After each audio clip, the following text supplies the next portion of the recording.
আমরা জাতিগতভাবে প্রচুর অপচয় করি। আমরা পানি অপচয় করি, গ্যাস অপচয় করি, তেল অপচয় করি, আমরা আমাদের খাদ্য অপচয় করি। ওযু করতে বসেছেন আপনি, মুসল্লি মানুষ, আপনি এক বালতি পানিতে ওযু করেন, এক বালতি না হলে হাফ বালতি পানিতে ওযু করেন, ট্যাপ ছেড়ে দেন জোরে। গ্যাসের দরকার আপনি এতটুকু, আপনি সরকারি গ্যাস খরচ করেই যাচ্ছেন। ইলেকট্রিসিটি এতগুলো ফ্যানের দরকার নাই, ফ্যান জ্বালাচ্ছি আমরা 10টা 20টা 50টা। আমার 24 ঘন্টা এসি না থাকলে হয়, একটু ঠান্ডা করে বন্ধ করে দেওয়া যায়, আমরা করছি। এভাবে যখন রিজিককে মানুষ আন্ডারএস্টিমেট করতে থাকে, আল্লাহর পক্ষ থেকে গজব আসতে থাকে। এগুলোর জন্য আমরা দায়ী, আমরা জনগণ দায়ী। আপনি যদি বলেন এই পুরো সংকটের জন্য কারা দায়ী, আমি ফার্স্টে বলবো জনগণ দায়ী। আমরা ইমানদার হতে পারিনি এখন। আমরা পরিপূর্ণ ইসলাম যদি ইমপ্লিমেন্ট করতে পারতাম, আল্লাহ পাক আমাদেরকে ওই রকম শাসকও দিতেন ইনশাআল্লাহ। বিশ্বাস করছেন না? এখানে একটা কথা বলে শেষ করি। সূরা কাহফ আপনাকে এমন দৃষ্টিভঙ্গি শেখাবে, যে দৃষ্টিভঙ্গি দিয়ে আপনি দেখতে পারবেন আসলেই এই বাহ্যিক পৃথিবীটার ভিতরে কি চলছে। তখন আপনি বুঝবেন যে আসলে সব কিছু ভালো চলছে না। এখন সলিউশনটা কি, সলিউশনটা বলে আমি আস্তে আস্তে শেষ করি, তাহলে অনেক লম্বা হয়ে যাবে। আল্লাহ মাফ করো। আমাদের পাশে আমি খুব গিল্টি ফিল করছি, লজ্জাও পাচ্ছি যে ওস্তাদের পাশে বসে আমি কথা বলছি। আল্লাহ মাফ করো, অনেক ভুল হচ্ছে আমি জানি, তবে আমি তাদের দোয়ার মুহতাজ।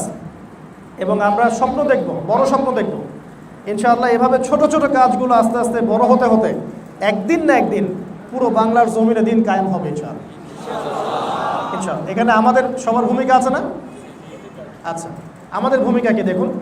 আমাদের প্রথম কাজ হচ্ছে সূরা কাহফের আলোকে যে অন্তর্দৃষ্টি ঠিক করা, দৃষ্টিভঙ্গিটা কি করা, ঠিক করা। তাহলে যদি প্রকৃত দৃষ্টিভঙ্গি অর্জনে ব্যর্থ হই, তাহলে ফিতনাও চিনতে পারবো না, আমরা এখান থেকে সলিউশনের পথও খুঁজে পাবো না। তো জুমার পরে খুব লম্বা আলোচনা করব না, আপনারা ক্ষুধার্ত আছেন বুঝতে পারছি চেহারা দেখে। আর জুমা মানেই হচ্ছে বাসায় গরুর গোশত। জুমা মানে কি? বাসায় গরুর গোশত। কারণ জুমার দিনের সামাজিক একটা সুন্নত আমরা বানিয়ে নিয়েছি যে জুমার দিনে আমাদেরকে গরু খেতে হবে। অথচ জুমার দিনের মূল কাজ কি ছিল? জুমার দিনের মূল কাজ হচ্ছে সকাল সকাল গোসল করা, উত্তম কাপড় পরিধান করা, পায়ে হেঁটে মসজিদে আসা, ইমাম সাহেবের কাছাকাছি বসা, কোনো ওজন না থাকলে ইমামের খুতবা শ্রবণ করা, খুতবায় ইমাম যা আলোচনা করেছেন, খতিব যা আলোচনা করেছেন সেটাকে দিলের কান দিয়ে শোনা, আমলের নিয়াতে শোনা এবং অন্যকে ডিস্টার্ব না করা। নামাজের মধ্যে মসজিদে অন্যকে ডিস্টার্ব না করা, কারো পা ডিঙিয়ে ঘাট ডিঙিয়ে সামনে না যাওয়া, ইমামের সাথে নামাজ শেষ করা। রাসূল সাল্লাল্লাহু আলাইহি ওয়াসাল্লাম বলেছেন এই কাজগুলো যারা করতে পারবে ইনশাআল্লাহ তাদের আমলনামায় প্রত্যেক পদক্ষেপের বিনিময়ে 1 বছরের সওম বা রোজা এবং 1 বছরের নফল সালাত মানে তাহাজ্জুদের নেকি দেওয়া হবে ইনশাআল্লাহ। তো এগুলো ছিল জুমার দিনের মূল কাজ। জুমার দিন আরেকটা মূল কাজ হচ্ছে বেশি বেশি দরুদ শরীফ পড়া। যদি পারি দরুদ ইব্রাহিম, আল্লাহুম্মা সাল্লি আলা মুহাম্মদ ওয়া আলা আলি মুহাম্মদ কামা সাল্লাইতা আলা ইব্রাহিম ওয়া আলা আলি ইব্রাহিম ইন্নাকা হামিদুম মাজিদ, আল্লাহুম্মা বারিক আলা মুহাম্মদ ওয়া আলা আলি মুহাম্মদ কামা বারাকতা আলা ইব্রাহিম ওয়া আলা আলি ইব্রাহিম ইন্নাকা হামিদুম মাজিদ। এটা দরুদ ইব্রাহিম একবার পড়লে 10টা নেকি হয়, 10টা গুনাহ মাফ হয়। আপনার মর্যাদা আল্লাহ পাক 10 গুণ বাড়িয়ে দিবেন এবং আল্লাহ পাক আপনাকে 10 বার রহম করবেন ইনশাআল্লাহ। এছাড়াও কিছু সংক্ষিপ্ত দরুদ আছে, যেমন আল্লাহুম্মা সাল্লি আলা মুহাম্মাদিন ওয়া সাল্লিম, এটাও পড়তে পারেন। আল্লাহুম্মা সাল্লি ওয়া সাল্লিম আলা নবিয়িনা মুহাম্মদ, এটাও পড়তে পারেন। জুমার দিনের এই দরুদগুলো কালেক্ট করার জন্যে, আমি আপনাদের ভাষায় বোঝাচ্ছি আর কি, কালেক্ট করার জন্যে আল্লাহর পক্ষ থেকে কিছু ফেরেশতা আছেন, মালায়েকা আছেন, এঞ্জেলস দায়িত্বপ্রাপ্ত, তারা এই দরুদগুলোকে সংগ্রহ করেন এবং নবী সাল্লাল্লাহু আলাইহি ওয়াসাল্লামের রওজা পর্যন্ত পৌঁছে দেন। আমাদের নবী সাল্লাল্লাহু আলাইহি ওয়াসাল্লাম কিন্তু দরুদ এবং সালামের উত্তর দেন। কিভাবে দেন এটা ব্যাখ্যা করার দরকার আছে? দরকার নাই।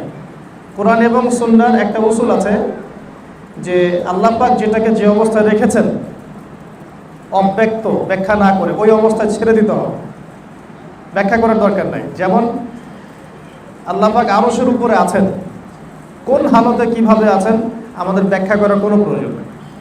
যখনই আমরা লিখতে যাব যে রহমান আরশের উপরে সমাসীন, তাহলে এটা একটা বসার ভঙ্গি প্রদর্শন করে, কুফরি হয়ে যেতে পারে। ওলামায়ে কেরাম আছেন, তাদের কাছে শিখবেন। এই জন্য আল্লাহ পাক যেটাকে গোপন রেখেছেন, ব্যাখ্যা করেন নাই, রাসূল ব্যাখ্যা করেন নাই, সেটাকে আমাদের ব্যাখ্যা করার দরকার নাই। ঠিক একইভাবে রাসূল সাল্লাল্লাহু আলাইহি ওয়াসাল্লাম কীভাবে সালামের উত্তর দেন, তিনি তার এই বারজাখের জীবনে কিভাবে জীবিত, এটা আমাদের মাথা ব্যথার বিষয় না। এটা আল্লাহ পাক জানেন, আল্লাহ যেভাবে রেখেছেন সেভাবে। এখন এটা জুমার দিনের অন্যতম একটা কাজ। আজকে আমরা বেশি বেশি দরুদ পড়বো ইনশাআল্লাহ। একটা সময় ফিক্স করে নেবেন দরুদ পড়ার জন্য। একজন সাহাবী বলেছিলেন যে ইয়া রাসূলুল্লাহ, আমি দরুদ কতটুকু পড়বো, আমার দোয়ার কতটুকু পড়বো, আমি কি 4 ভাগের 1 ভাগ পড়বো? নবীজি বলেছেন পড়তে পারো, বেশি পড়লে আরও ভালো। তিনি বলছেন আমি কি অর্ধেক পড়বো? নবীজি বলছেন পড়তে পারো, বেশি পড়লে আরও ভালো। এক পর্যায়ে তিনি বলছেন আমি কি পুরোটা সময় দরুদ পড়বো? নবীজি বলছেন এটা যদি করতে পারো তাহলে তোমার টেনশন বলে কিছু থাকবে না, ইহকাল পরকালে টেনশন বলে কিছু থাকবে না ইনশাআল্লাহ। ওই জন্য একটা কথা বলেছিলাম একদিন, অনেক দিন আগে একটা লেকচারে, যে আপনি যদি টেনশন ফ্রি লাইফ লিড করতে চান, দুশ্চিন্তা মুক্ত নির্ঝঞ্ঝাট জীবনযাপন করতে চান, বেশি বেশি দরুদ পড়েন ইনশাআল্লাহ। আল্লাহ পাক তৌফিক দান করুন। আর জুমার দিনে 2টো কাজ। 3 নম্বর কাজ হচ্ছে জুমার দিনে দোয়া কবুল হয়। জুমার দিনে দোয়া কবুল হয়। এই সময়টা নিয়ে ওলামায়ে কেরামদের মধ্যে 2টো ব্যাখ্যা পাওয়া যায়। একটা হলো যে খুতবা শুরু হওয়ার থেকে নিয়ে নামাজ শেষ হওয়া পর্যন্ত এই সময় কিন্তু খতিব দোয়া করেন। অনেকে হয়তো আরবিটা বুঝি না, আমরা ওই জন্য দোয়া আমিন বলি না। যখন খতিব বলেন আল্লাহুম্মা আইজ্জিল ইসলাম ওয়াল মুসলিমিন ওয়া আযিল্লিশ শিরকা ওয়াল মুশরিকিন ওয়া দাম্মির আ'দা'আদ-দ্বীন ওয়ানসুর ইবাদাকাল মুমিনিন, এগুলো কিন্তু দোয়া। আল্লাহুম্মা আনসুর মান নাসারা দীনা মুহাম্মদ সাল্লাল্লাহু আলাইহি ওয়াসাল্লাম ওয়াখযুল মান খাযালা দীনা মুহাম্মাদিন সাল্লাল্লাহু আলাইহি ওয়াসাল্লাম, এগুলো কিন্তু দোয়া সব। তখন আপনারা আমিন বলবেন, চুপচাপ বসে থাকবেন না। আরেকটা টাইম হচ্ছে আসরের নামাজ থেকে শেষ করে মাগরিবের ওয়াক্ত পর্যন্ত, এই সময়টুকুর মধ্যে দোয়া কবুল হবে ইনশাআল্লাহ। তো এই হলো 3টা কাজ জুমার দিন। আরেকটা বলে দিই, এটা বেশি ইম্পর্টেন্ট মনে হয় আমার কাছে, কারণ এই জামানাটা হচ্ছে ফিতনার জামানা। এই ফিতনার জামানায় যদি ফিতনাগুলোকে চিহ্নিত করা না যায় আর এগুলো থেকে বেঁচে থাকার পদক্ষেপ গ্রহণ করা না যায়, তাহলে কোনো সন্দেহ নেই আমরা ফিতনায় পড়ে যাব। ফিতনাগুলো এতই সূক্ষ্ম যে আমাদের কল্পনার চেয়েও বেশি, আমরা যতটুকু কল্পনা করতে পারি তার চেয়েও ফিতনাগুলো বেশি সূক্ষ্ম। সামনে একটা ইকোনমিক সিস্টেম আসতে পারে, সারা ওয়ার্ল্ডে এটা আলোচিত হচ্ছে, সেটা হলো ক্রিপ্টোকারেন্সি বা বিটকয়েন ভিত্তিক ইকোনমিক সিস্টেম। সেটার উপর সেন্ট্রাল ব্যাংক মানে ক্যাপিটাল ব্যাংক যেগুলো থাকে এগুলোর কোনো নিয়ন্ত্রণ থাকবে না। ক্রিপ্টোকারেন্সির উপরে সেন্ট্রাল ব্যাংকের কোনো নিয়ন্ত্রণ থাকবে না।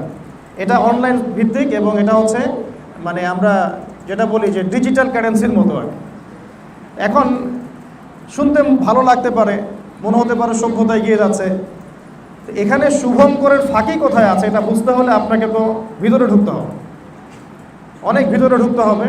কোরআন হাদিসের সাথে সাথে আপনাকে ইকোনমিক্সের জ্ঞান অর্জন করতে হবে। তো বাইরে মনে হতে পারে চাকচিক্যময়, কিন্তু ভিতরে ফিতনা থাকতে পারে। তো এই যুগে ফিতনাগুলো এতটাই সূক্ষ্ম যে অনেক সময় আমরা এটাকে ভালো মনে করেও ধোঁকা খেয়ে যেতে পারি।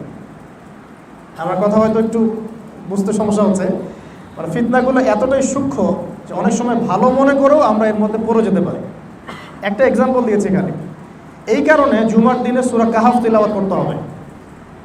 জুমার দিন সূরা কাহাফ তিলাওয়াত করলে নবী সাল্লাল্লাহু আলাইহি ওয়াসাল্লাম বলেছেন, এক জুমা থেকে আরেক জুমা পর্যন্ত তার জীবনটা আল্লাহ ইমানের নূর দিয়ে ভরে দিবেন ইনশাআল্লাহ।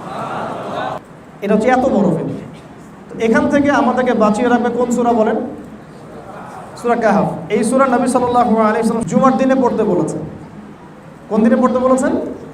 তাহলে আমরা আজকে এই যে সময়টুকু বাকি আছে, যারা পড়েছে আলহামদুলিল্লাহ, যারা পড়ি নাই বাসায় গিয়ে সূরা কাহাফটা তেলাওয়াত করবো ইনশাআল্লাহ। যদি পসিবল হয় তাহলে একটা অর্থ পড়ে দেখবেন কি আছে আমার। তা আমি একটু সহজ করে দিই আপনাদের জন্য আমার ক্ষুদ্র জ্ঞানে। প্রথমত এই সূরাটা আপনাকে শেখাবে দৃষ্টিভঙ্গি কীরকম, যে শেষ জামানাকে ডিল করতে হলে স্বাভাবিক দৃষ্টির বাইরে একটা অন্তর্দৃষ্টির দরকার আছে। বোঝাচ্ছি আমি, স্বাভাবিক দৃষ্টির বাইরে একটা অন্তর্দৃষ্টির প্রয়োজন আছে। স্বাভাবিক দৃষ্টি কি মনে করেন, ফ্যামিলিস্ট রেভলিউশন চলছে, আমাদের কাছে মনে হচ্ছে মেয়েরা খুব উন্নতি অগ্রগতি করছে, তাই তো? ভিতরের চোখ যদি আপনার থাকে আপনি বুঝতে পারবেন মেয়েরা আসলে জাহান্নামের দিকে হেঁটে হেঁটে চলে যাচ্ছে। ভিতরের চোখ আর বাইরের চোখ সেম না, কিন্তু বাইরের চোখ দিয়ে মনে হচ্ছে আমাদের মেগা প্রজেক্ট হচ্ছে, হ্যাঁ, মিলস, ইন্ডাস্ট্রিজ, ফ্যাক্টরিজ, সভ্যতার উন্নতি হচ্ছে, ফ্লাইওভার ইত্যাদি, হ্যাঁ, জিডিপি বাড়ছে। ভিতরের চোখ দিয়ে আপনি দেখতে শিখলে বুঝবেন ইকোনমি দিন দিন কলাপস করছে, ইকোনমি দিন দিন কলাপস করছে। আমি ফ্লাইওভার দিয়ে কী করবো, আমার তো পেটে ভাত নাই। ইকোনমি মানে কি, আমার জনগণ যেন 3 বেলা নিশ্চিন্তে খাবার দাবার খেতে পারে, সুখে শান্তিতে খাবার খেয়ে জীবনযাপন করতে পারে, ইবাদত করতে পারে। তো আমরা বাইরের চোখ দিয়ে যা দেখি আর ভিতরের চোখে যেটা রিয়েলিটি আর ভিজুয়াল ওয়ার্ল্ড, এর মধ্যে একটা পার্থক্য আছে। এই পার্থক্যটা আইডেন্টিফাই করতে শেখাবে আমাদেরকে সূরা কাহফ।